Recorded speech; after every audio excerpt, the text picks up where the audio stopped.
Hi, I'm Kyle Randolph. I'm a technical specialist here at JumpCloud in Boulder. Welcome to our onboarding video series. Today we're going to be talking about user management on a Linux system. To begin, I'm going to discuss password complexity management, and then I'm going to show you the provisioning or binding of a new user to our Linux system. And then lastly, I'm going to show you removing that user from the Linux system. To begin, I'm going to navigate to the administrator's console, and I'm going to put in my unique admin credentials.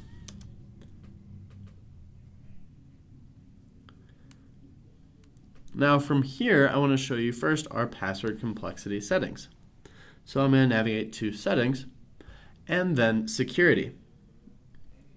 Now you can see that I have the ability to dictate what amount of characters is acceptable for the minimum length for the password, as well as a variety of different complexity settings that you can choose to enable or disable, including lowercase letters, uppercase letters, numbers, and special characters.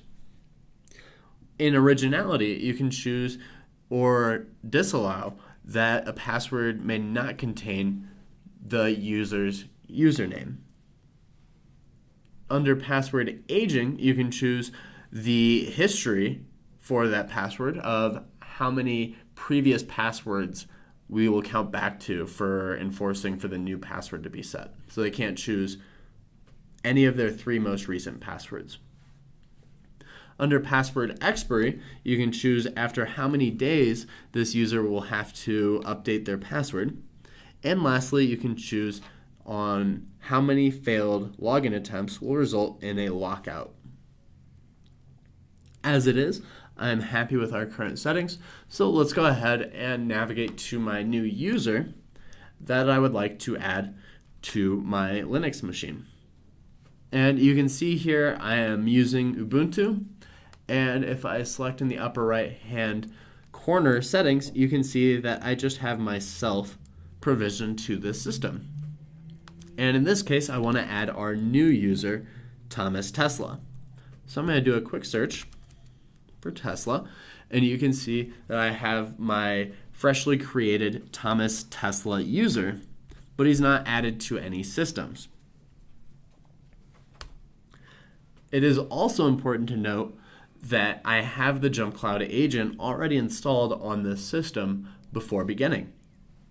So to add this Thomas Tesla user to the system, I'm going to navigate to System Bindings, and then I'm going to select the system I would like to add my user to. In this case, it is my VirtualBox. And from here, I'm going to go ahead and select Save User. Now, once I've selected Save User, the JumpCloud agent on this Linux machine will be checking in with JumpCloud to see if there's any updates that need to take effect on this system.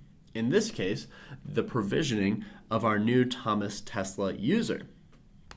So let's go ahead and verify that Thomas has been added to this system. So I'm going to go to Settings and User Accounts. And you can see here that I now have my newly created Thomas Tesla user, and I can log in with him using the credentials set in JumpCloud. So I'll go ahead and type in his password, and I will log in as if for the first time with my Thomas Tesla user, who's been created as a local user on the system.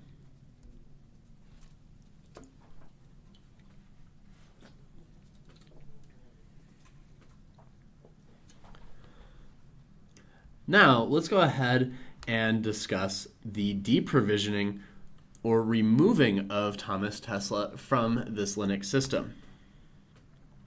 To show you this, I'm going to go ahead and navigate back to my Kyle account that I have here.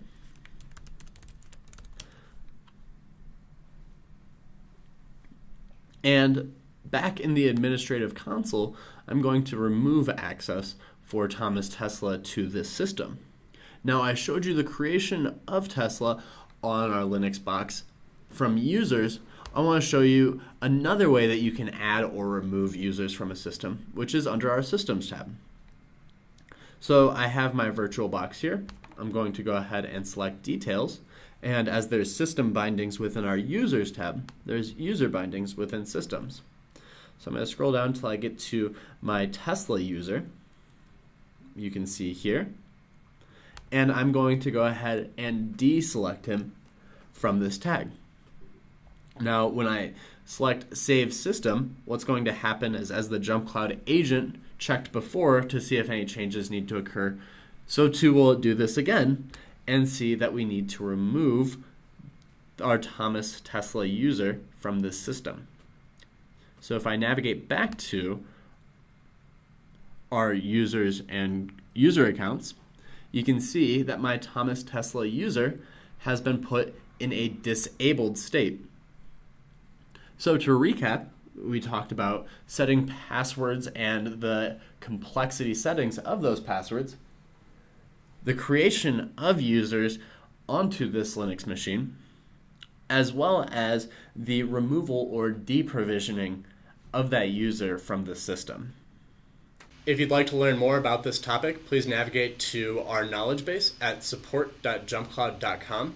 Or if you'd like to speak to a member of our team about our platform, please email us at customersuccess@jumpcloud.com. Otherwise, subscribe below to stay tuned for the next episode. Thank you.